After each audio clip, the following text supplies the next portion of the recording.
Hello, everyone. Welcome back to REIMAGINE 2020 V4. I'm Roshan Mirajkar, one of your hosts for this event, and I'm dressed up. We're all dressed up because we have a Halloween theme going on. I'm so excited to be joined here by Alex Adelman, the CEO and co-founder of Lolli. He's actually a returning guest. Alex, thank you so much for joining here today. I want to ask you, since the last time we spoke, how are you and your team doing, and have you seen any upticks in interest? Yeah, and first off, thanks for having me. Great to talk with you guys again. Love what you guys are doing for crypto education, and excited to be back on the show.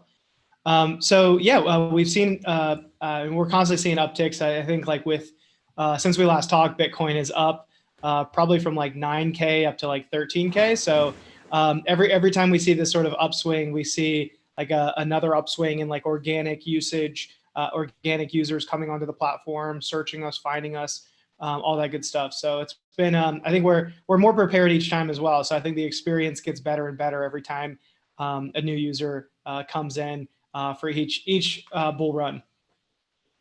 And it seems that even since the last time we talked to you, you probably had some more interest in just related to e-commerce. So do you think that e-commerce will continue to grow, or do you think it will kind of plateau back to where it was?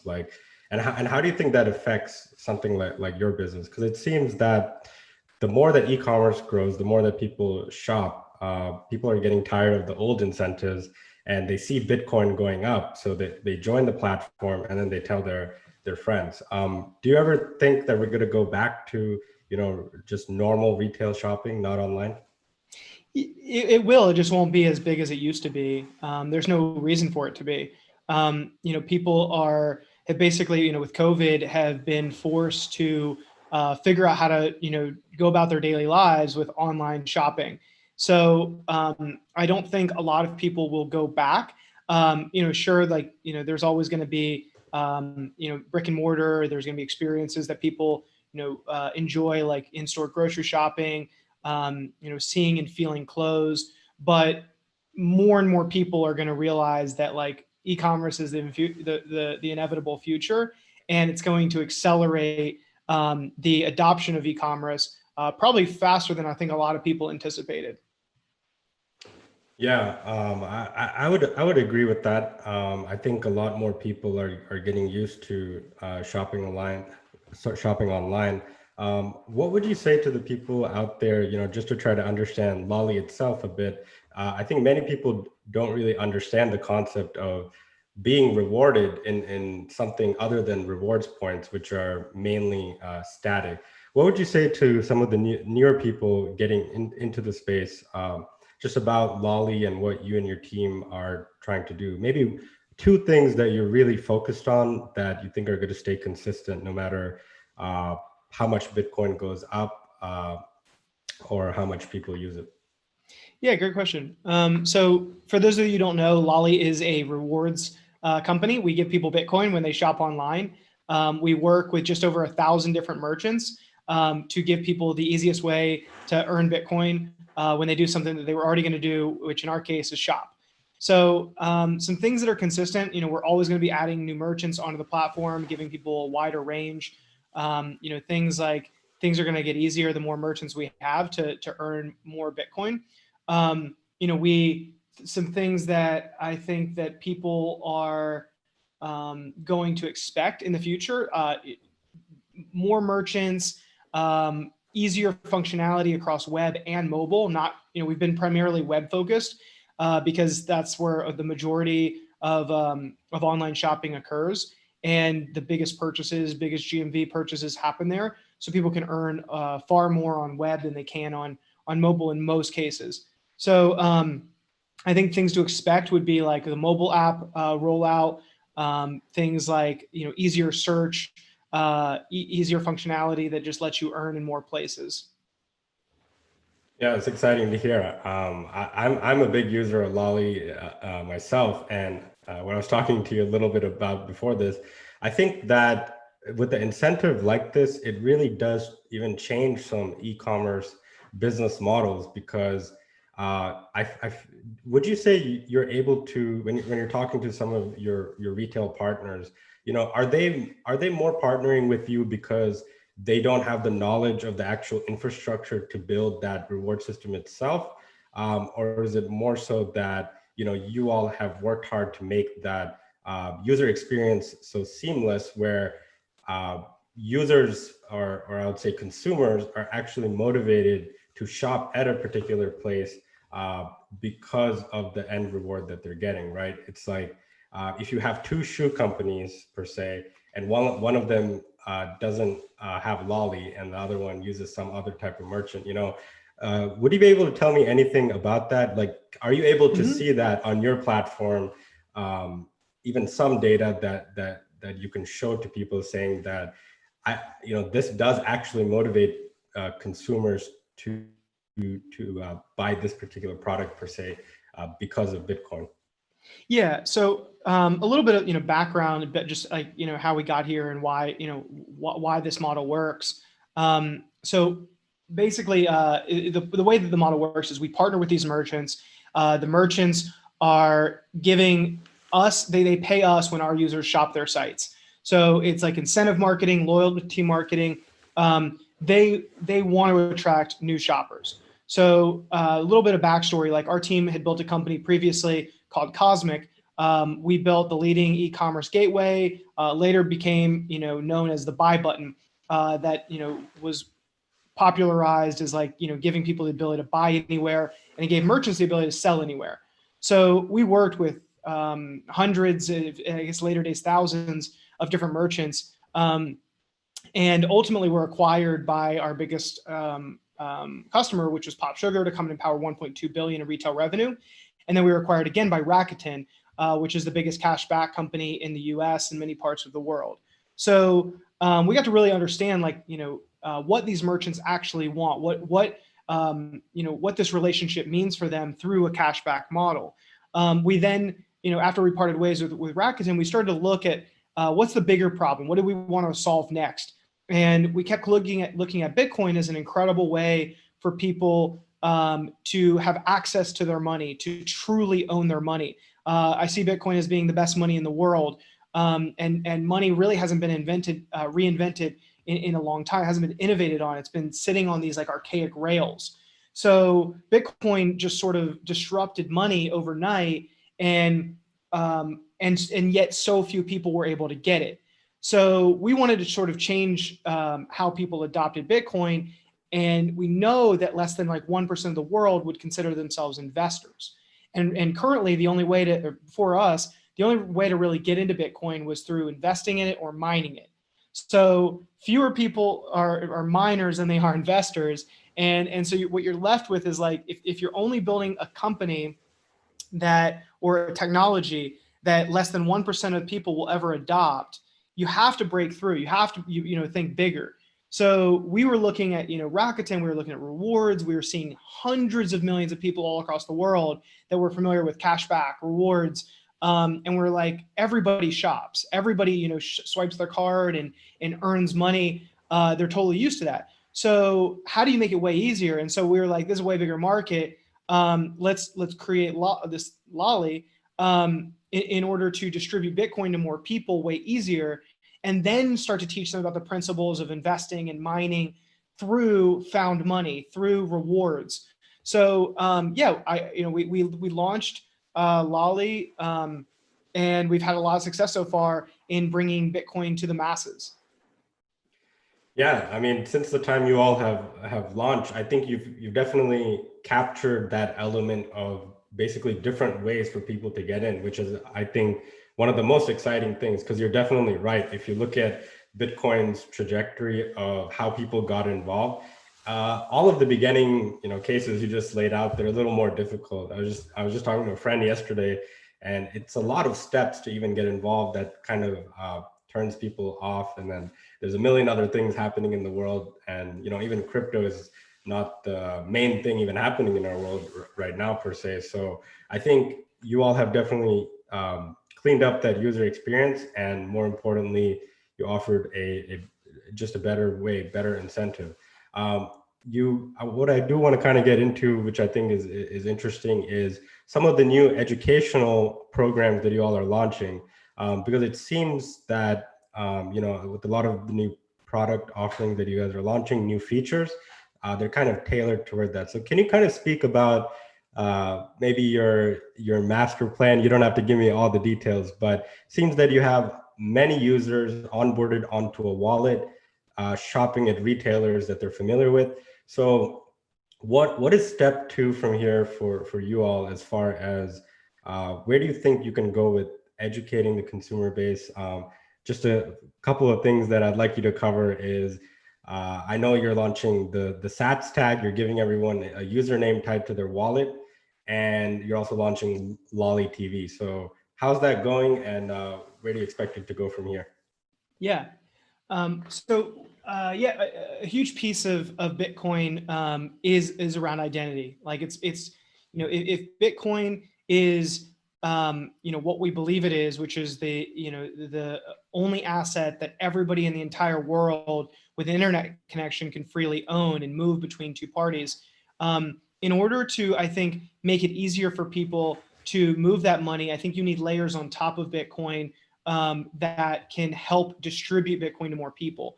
So, one of the complicated things when we talk to people who have never touched Bitcoin before, that know nothing about it, it's really complicated to explain to somebody that you don't need intermediaries. You're just connecting, this address to this address. You're sending this money, through here. I think one way I look at like building product is around like thinking about the psychology of it, the behavioral side of it, and something that I think a lot of people are familiar with, even though that sounds very simple, is a username. And so what is this like layer on top that sort of is your like spoken word, or something that like everybody can understand on top of Bitcoin that can help you move money as sort of this like perfect symbiotic relation between off-chain and on-chain. So we launched SatsTag about a week ago, and it has been a huge success. Like, people see it as a way to receive money from us, to do giveaways, as it's basically this like conversational layer on top of commerce that let us interact with everybody in a private way without people sharing their email addresses or DMing them to say, hey, you won, or hey, we want to send you money. So the logical next step is to be able to give users the ability to send money between each other anywhere in the world, similar to Bitcoin, but a layer on top of Bitcoin. So it's SatsTag being this like identity layer on top of Bitcoin that we can help promote the adoption of Bitcoin and promote the adoption of moving money without middlemen all across the world, not just geographically constrained on top of fiat rails. So that's a huge piece. The other part of our future is the mobile app. Clearly, like more and more people are using their phone to shop. Seems like a no-brainer. Giving our users the ability to not just earn on web with our Chrome extension, but also the ability to earn from their phone, and giving more ways for people to earn as well all over the world. So international expansion is a huge piece of our roadmap. We've been hyper focused on proving out the model in the US before we go international. And one of the things we've seen is this massive like international demand. So, we didn't anticipate how many people we were going to have that wanted it versus what we could possibly serve by just being able to serve users in the US. So expanding international is a huge part of our strategy as well. And then what was the other piece that you mentioned? Yeah, so I was just kind of at Lolli TV. Oh It seems that yeah. that's also pretty new, because I was on YouTube one day and I saw, I think it was Aubrey, and I saw some videos. So I was like, okay, it seems like consistent. So why are you all doing that? And is that a weekly thing, or what's going on there? Yeah, so good observation. So you can tune in. It's at lolli.tv. It sends you to our YouTube channel. But we basically proved out that we could build a really great community on Twitter. And crypto Twitter or Bitcoin Twitter is like one audience that we love. I mean, we get to interact directly with our fans, our community. We get to give people Bitcoin. We get to tell people about, all the new merchants that we're bringing on, tell people about new features. It's really like, the future of like communication. It's like creating your own channel, not just relying on third-party media channels to distribute your message. It's creating your own message, your own communication, and then having also distributing that message through different channels. So we've seen it work on Twitter. We really were focused around like I think creating some of the best memes in the space, making people understand Bitcoin and making it fun. I think, when we first started 2 years ago, there really wasn't like, I had never, seen an account that had been doing the kind of things that we wanted to do. Now I think a lot of accounts like, look like ours. There's a lot of meme accounts that are out there. It's not just individuals, it's brands, creating these accounts. And what that gives the consumer is this like user-friendly, fun, enjoyable way of getting into Bitcoin that doesn't feel like a bank. Like, it's interactive, it's fun, it's like, it's inviting. And so we wanted to be that force. And like, I think we really paved the path there. And now I think a lot of brands are sort of, or were inspired by that and are also taking, following that. So our next frontier is, going after YouTube and creating a really user-friendly, enjoyable content that is over YouTube. So YouTube is a massive channel. We have a lot of work to do to create a lot of great, compelling content there, but that is the next frontier that we're really excited about. And Lolli TV is a huge piece of Bitcoin education, of communicating with our users about Lolli. And so far, we're seeing a lot of success there. Yeah, excited to keep tuning in to Lolli TV. When I saw it first, I thought you could definitely educate people on there, but I also kind of saw it as maybe a channel where you can kind of promote things like deals and different other things. Because I know there's a page on Twitter that does that as well, and it's really great because I can say it definitely does change my spending habits a bit. If I can just shop at this shoe store as opposed to another one and get some Bitcoin. Me being in the crypto space, I'm definitely going to do that. And I think the amazing thing that you all have been able to achieve is that even people who don't know anything about Bitcoin, that incentive still exists for them, where at the end of the day, you just want to get more rewards, more cash back, except this time it's in Bitcoin, which is even better. It seems that you all have kind of recreated direct to consumer. I would call it direct to crypto in a way. Yeah, But yeah, so what I want to kind of go into now is, as you know, PayPal is getting into the space and many others. So PayPal recently acquired the company Honey, and a lot of people are familiar with the way that works. It's I see a lot of similarities between Honey and you all in terms of the experience. It's also a Chrome extension, and you're getting a lot of money back, the ease of use. Are you bullish on this move by them? And where do you think your competitive advantage really lies if PayPal tries to integrate, let's say, some of the things that you're trying to integrate in the future? Yeah, so I mean, Honey is a huge inspiration to what we're building, and the success they've had. I think has been incredible, and I think I've known Ryan and George from early days, like 2014, 2015. Before we got acquired, we were actually looking at powering native commerce on Honey, and this was like super early days. They had like probably 50,000 users at the time. And now, they clearly have like probably around 20 million. So we've, I've seen them from a mile away of like, what they were doing. And it's interesting, a lot of the like Silicon Valley, the VCs, they passed on Honey because they were like, oh, it's just a coupon app. It's just a Chrome extension. Who would invest in that? And then so they kind of scrapped together money and weren't really able to raise. I think they were able to raise a lot, but they didn't raise from like tier one, VCs. And they got turned down by a lot of really top VCs that never saw that, being a $4 billion acquisition. So, I remember meeting with Ryan in the early days, and he always wanted to be a payments company. He saw giving rewards, giving coupons as being the most friendly application at the layer of payments. And so that inspired, my view of building Lolli, and ultimately, working at Rakuten and all this sort of stuff that we saw when I was there. And I think it's if you want to provide a force in the payments world, if you want to like change somebody's behavior, you have to have people love you. You can't just be a payments company overnight. Like, no one trusts you with their money immediately until you give them money, until you create this like, fun experience with them. So part of the mission that we're on right now is like, let's introduce Bitcoin to people as just a rewards layer, as just incentive, as like a fun, enjoyable way. Like, there's literally, like, by downloading Lolli and shopping, there's nothing you can possibly lose. There's no, downside. You're not going to go send a transaction to the wrong address. You're not going to like have a bad experience. Like, it's free money. We're going to get you free money. There's literally no downside to downloading Lolli and getting into it. With that comes a really high, like, quote unquote NPS score, or, just how much people actually like love your app.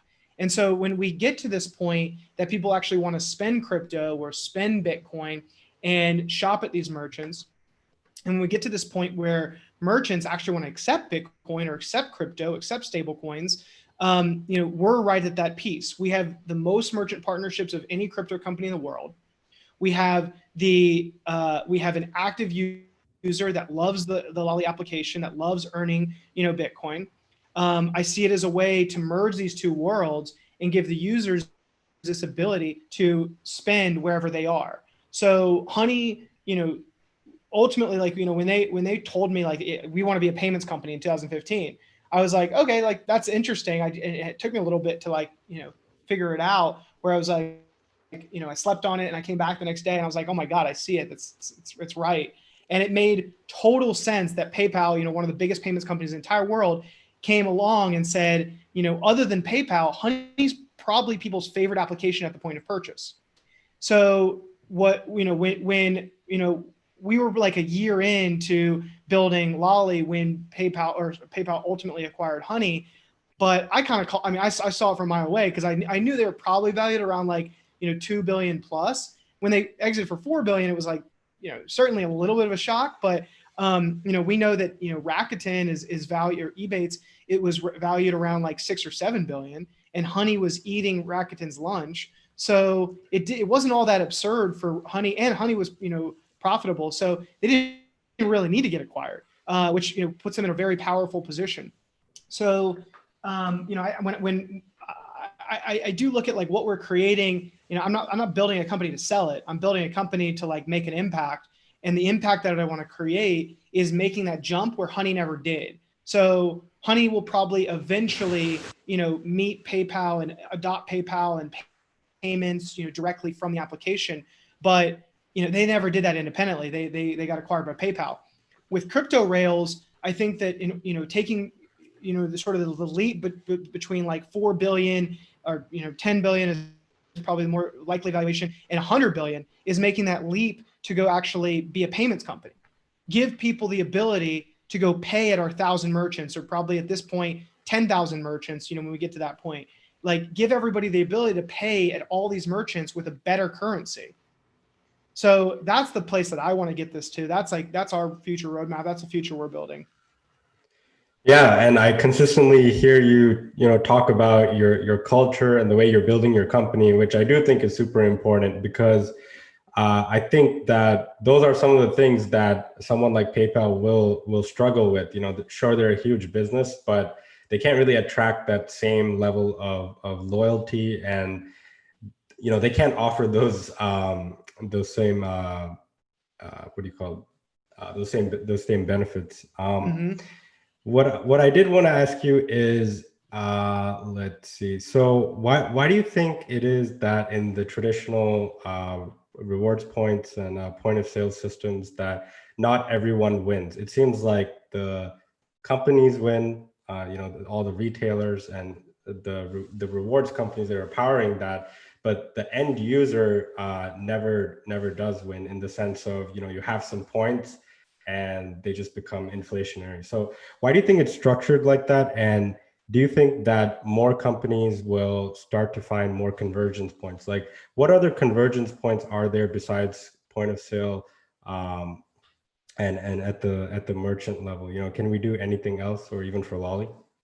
Yeah, absolutely. So there's just like way more efficiencies when you pay with crypto. It's, you can reduce chargebacks, you can like add, additional incentives. And I've been saying this since we launched, but as soon as you give merchants an easy way to accept crypto and you remove the risk of the volatility, like, remittance networks and converting back into fiat, because ultimately, like, you don't want to create a balance sheet nightmare, or like a treasury nightmare for these merchants. Like they have enough problems, right? Like they're all competing with Amazon. So you don't need to like give them even more of an issue to, accept crypto, accept payments than they already have. So what we're seeing is like, you have to come in and you have to give these merchants this ability to accept crypto very easily. And you have to give the consumer the incentive to pay with crypto. So there's this giant gap, right? Like chargebacks are like 10+% in some business cases, especially for some of the higher risk and international. Huge margin to play with, because basically you're saying I can take this from 10% down to 0% just by offering crypto. The other piece is credit card fees, merchant acquiring bank fees. All that is like massive margin too. I mean, you're talking about at scale, Walmart even paying like a percentage and a half, 1.5% on all transactions. So when you're doing, like billions and billions and billions of dollars of transaction volume, like you're talking about like tens, if not hundreds of millions of dollars in some, for some businesses that, size of like Walmart, Amazon, where it just makes more sense to pay with crypto, because you're removing that like 10% chargeback, the 1.5%, credit card fee at scale, and you're just giving people a more efficient medium of exchange. You have to assume that these merchants are going to want to incentivize these individuals to go pay with a better currency that's going to save them money. So they have all that percent to play with, and we believe that we can capture that value by giving the consumer part of that. So pay the consumer an extra 1% to pay with crypto. Give them the incentive to pay with a better currency, so that you end up saving anywhere from 1.5 to 10% on every transaction. That's how we go into this inevitable future of crypto being the standard. Yeah, I mean, that's your viewpoint on this is, I think, very different than a lot of people in the space, because a lot of people focus on just the adoption, but don't really go far as to think that, even traditionally there is upfront cost for acquiring consumers and any startup and different things like that. So yeah, maybe in crypto we do have to spend some of that money to incentivize people to pay in crypto. Why do you think there hasn't been a competitor to Lolli? Why hasn't someone made, let's say, Ethereum for Lolli, or even any one of these other tokens? And also, we haven't talked about DeFi or anything else like that. Have you seen, let's say, on crypto Twitter, or even like from your massive community, has there been any interest in DeFi as well? Like more trying to find easier ways to build on different layers, because if you have the Sats tag and you already have a massive community of people with wallets, even me, I'm trying to think ahead of what you could possibly do with that, because I think that getting into a lot of these different applications in crypto, some of them are layer one, some of them are layer two, and the deeper you go, it's just too hard. So we need to bring that more down to the layer one. So have you seen any interest like that? Or I'm sure people have maybe asked you. Yeah, and we play around with DeFi, just on a personal side, because it's interesting. It is probably the inevitable future of finance. I get really excited by anything that's like democratizing commerce, democratizing access, and a lot of these DeFi solutions, albeit fraud, like a lot of them are very, very risky. Half of them are fraudulent, but there are like, I think I have a good idea of what the future looks like. And I would say a lot of them look very close to what the future looks like. Now, the thing I always go back to, and where I sort of differ, I think, from a lot of people is, I feel like Bitcoin has already proven its value to society. Bitcoin is an incredible technology, like one of the most incredible technologies I have ever seen in my entire life.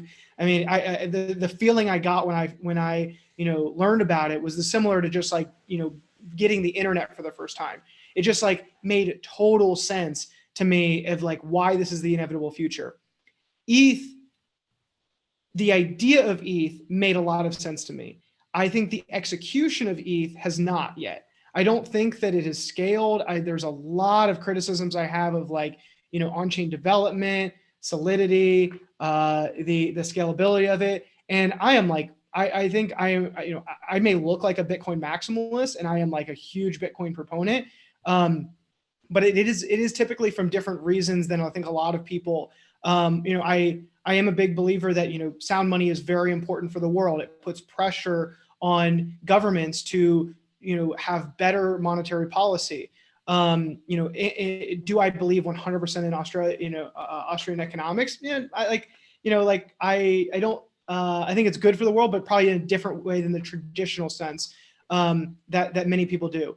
ETH kind of is very, very different from Bitcoin. And, my team and I, we've played around with Solidity. We thought about, offering ETH. It just comes down to a demand issue and also a value issue.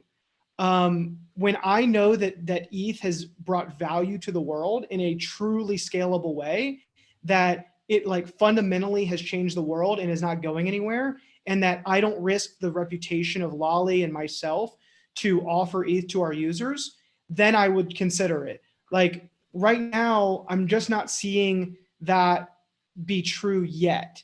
I think like maybe ETH2, might prove that. Maybe a competitive chain might prove that, but I just haven't seen that yet. So the stuff that's going on in DeFi, fascinating, absolute glimpse of the future. Not there yet that I could say with near 100% certainty that I would go give ETH to our users, and in 5 years they wouldn't be pissed, because we're only as good as what we give to our users. And like, if Bitcoin has an access problem, it doesn't really have a technology problem. Bitcoin has like proven it's not going anywhere. It's proven that it can't be hacked. It's proven like, no one has been able to 51% attack it. So many people have like thought it would fail, and it hasn't. Like ETH hasn't had that really like that moment that it's proven its value to society in the same way that Bitcoin has. So I am always looking at, I am always open-minded. I mean, I have a ton of friends in the ETH space that are constantly, being like, hey, have you seen this? Hey, consider this. Hey, I think it's starting to, like, they know my thesis. I'm very open about it. I'm very open-minded. And so that's where we're at today. The projects that I'm most excited about in the Ethereum and DeFi space are stablecoins. I think, going back to kind of like, how I think about technology in general and in technology adoption is you have to sort of give something to somebody that they're already used to. So in our cases, it's rewards. It's like, cash back. They're used to it. They understand it. Stable coins, look very similar to your currency. It's a digital dollar essentially. So it's, someone can actually, they don't have to do math in their head. They're just getting, a digital dollar. And I think in a lot of cases, a stable coin doesn't even have to be branded as a stable coin. It can just be a better medium of exchange in the background and actually power these networks that were otherwise on fiat, and they can do it more efficiently because they can move money anywhere. There's, risks, I think, for centralized stablecoin projects, but the more decentralized and the better that these stablecoin projects get over time, we are nearing this state where I think that to a high degree of certainty, I would say that stablecoins will probably be the next, really revolution in crypto for that the mainstream is going to adopt in the masses. And that gives our users the flexibility to ultimately pay with crypto and feel comfortable holding in crypto, lending in crypto, staking in crypto, all these sort of exciting things you can do with DeFi. I think we'll eventually see with stablecoins next. Yeah, I know you and your team are huge proponents of Bitcoin, but I'm glad you brought up stablecoins because I want to ask you a question about that. I am a big fan of stablecoins as well, and I think a lot of people can understand the value really easily. Do you think that, even when you're talking to some of these retailers, do you think in the future we can use stablecoins to maybe programmatically bake something like rewards points or even benefits into a type of currency? Like the way I sort of think about it is, and maybe you can answer this question to try to get our viewers out there to understand a little bit better the benefits of the two. Like the way I'm thinking about it is, you have your different credit cards. You use one over the other, it gives you different benefits, and I would say it's kind of baked into the card that you're using. You swipe it, the rewards apply to that card. Now, maybe, I'm not sure myself, with something like wallets and stable coins, do you think in the future retailers would be open to saying that, if you pay from this specific wallet provider and this specific token, we both know there are actual ways to bake in those rewards already. And I think it could make for a really exciting shopping experience where maybe you're not even worrying about which credit card to use and those processing times. Like, what if you could just use a specific type of currency, right? I'm sure there'll be many, and you could have all those rewards already baked in, kind of like how DeFi is for the people that are in DeFi. But the people that are not in DeFi and don't really know what we're talking about, how would you sort of break down what I just said, and also your thoughts on whether that's even possible, because you talk to a lot of retailers. Yeah, and I think you're spot on. The most exciting things that you could possibly do is like build in like instant crypto back, instant ability to like hold a reward until the return period has passed. Like there's all these things you can do on smart contracts that otherwise would be, basically you have roomfuls of people that are, dealing with these reward networks and like everything that's like, all these sort of things that are being done very manually, you could hypothetically do on chain. The other thing is like, automatic staking for money that you're holding. Like, shouldn't every application have some form of like, banking abstraction? Like, a bank essentially is paying you to make money on your money by holding it. So if you are the bank of the future, the abstraction of that is me making money off me holding my money. I am my future bank. So if everybody is their own bank, there's this massive amount of money that banks are making off of us holding money, and they give you a tiny, tiny portion of that because they have to go employ, tens of thousands of employees, hundreds of thousands of employees to go hold on to your money. If I'm just, if I have a decentralized service that is like, holding my money and I don't have to pay for tellers and everything to have access to my money, then like who should get that cost? Who should get that 5%, 10% that you could be making? And that's why like, people are making money off lending and staking because they're doing it directly. They're removing the hundreds of middlemen that are taking your money, all the upfront costs, the employee costs, the infrastructure costs of actually supporting it, because we can just hold money anywhere, right? Like all of that should go back to you. So, when you think about like, I like to like look at it as like, I want the largest piece of the pie of somebody's money for them to actually like use Lolli or use Bitcoin as, altruistically, I want everybody to use Bitcoin. If we're looking at how do we fight fiat or how do we fight, currencies, or fighting like other wallets, maybe like PayPal or market share, and you see like let's just say somebody has $10,000 in assets, how do you get more of that pie into crypto?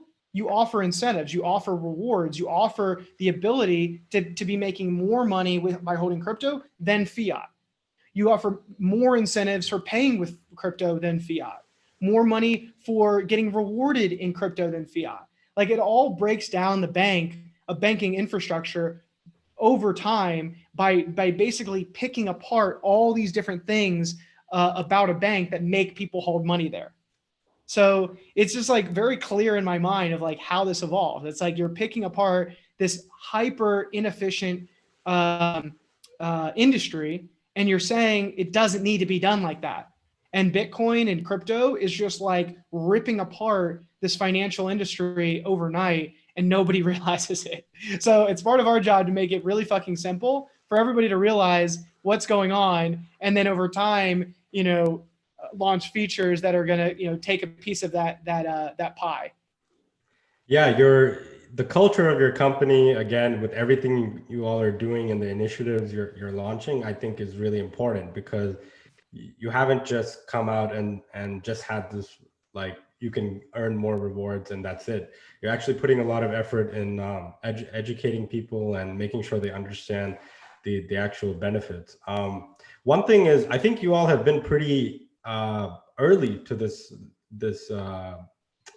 conversion of getting rewards points and different point of sale systems rewards to convert people into crypto. I'm sure you might be familiar with Bach, that is supposed to be launching their consumer app, the first consumer app, and they just acquired one of the largest reward point companies in the entire world that powers the rewards for most of the world. Like, we're talking billions of dollars, right? What do you think is the future going back to rewards? Like, what would you tell people, the people that are very frustrated with the rewards points not being tokenized or not really usable? Are we going to actually see rewards points be more sustainable? Like, when you consider large companies like Bach, like, they're talking about your airline points being spendable, everything from shopping at even your favorite food places being spendable. Like, do you think that change will happen that quick, where people will just immediately understand and exchange all these different tokens? Or do you think that we're a little further away from, I guess, I'm talking about the direct spending of points, as opposed to what you all are doing. You're working with the merchants to handle that. But then I think Bach's approach is like, they just want to launch a direct to consumer app and have you connect all your stuff or convert it in the back end, right? Like, which one do you think, or just your thoughts on that? They were supposed to launch, but as far as I know, they haven't launched yet. So I'm still waiting on that. Yeah, they're kind of going with like an all out, like, go big or go home approach. I think it's going to be really good for crypto. I think that they're thinking about it wrong. I mean, I see a world where there's a lot to do, right? Like, there's a lot of jobs to be done, and they're trying to do everything at once. I kind of worry that it's like a Quibi approach, where, if you're familiar with Quibi, or like, Oh yeah. raise a shitload of money and then do everything for everybody from the beginning, as opposed to build a community, build like a killer use case. I think that I've seen a lot of applications that try to do everything, and then they do nothing because it's just so complicated to get on the onboarding process. So it's going to be a UI challenge. I totally, they have a really, really sharp team. I think it's interesting what they're doing. They're kind of doing everything at once, whereas we're going to go like step by step to offer a great experience, and to slowly pick apart point systems, reward systems. I think it's extremely ambitious. When you have something like that, the issue with building everything at once is when one thing breaks, or you're wrong about one thing, it takes you 10 times longer to move to the next thing or to launch a new feature. So you just need an absurd amount of money to be able to launch something like that, to maintain something like that, to market something like that. So, they're kind of going like day one, being like, okay, we're going to go head to head with, these massive rewards networks, and, head to head with like Coinbase and stuff like that. Whereas, we're kind of going more of a methodical approach. I think a smarter approach, but yeah, I think the saying of like, this is good for Bitcoin, the joke that it's like, you say it to everything. And it's arguably like, because it's true. And it's like, you literally, like, anytime ever anyone even talks about Bitcoin, thinks about Bitcoin, like does a feature for Bitcoin, is good for Bitcoin. So like, I think what they're doing is great. Like, the more people that they can educate about crypto and getting people in the door, like, the better for the space. And like, all power to them, to build that future that they want to build, just in a very different way than I think we're going about it. Yeah, I'm really glad I asked you that question because I figured you'd have some different thoughts on that just because of what they're doing is so large, but that might not always work out. And I think my favorite thing I've seen lately is almost every single company that has, that were all Bitcoin skeptics or even crypto skeptics in some way or some fashion, they're investing their money or their time in the space, which yeah, I mean, there's nothing. I think there's nothing bad about it. It's just maybe part of it is a realization that a lot of it is just technology, and I do understand that a lot of these companies, I would say, are scared, or they're scared before to be involved or be associated with crypto. But now I also see, I know that you're a big fan of talking about like macro technology driven changes, and I think just in the virtual world we even live in right now, I think a lot of companies are waking up to realizing that people are not going to be happy with the way things are, is staying stagnant with all these things we discussed, like the fact that I can talk to you right now, but if you're in a different part of the world, or even have to send you a bank transfer, it still takes 3 days, is like not acceptable. And I think there's a lot of weird stuff happening in the space, hacks, different things like that. But kind of staying on with our whole Halloween theme for this event, I did want to ask you: have you encountered any spooky or scary stories just in your entire time in the crypto space?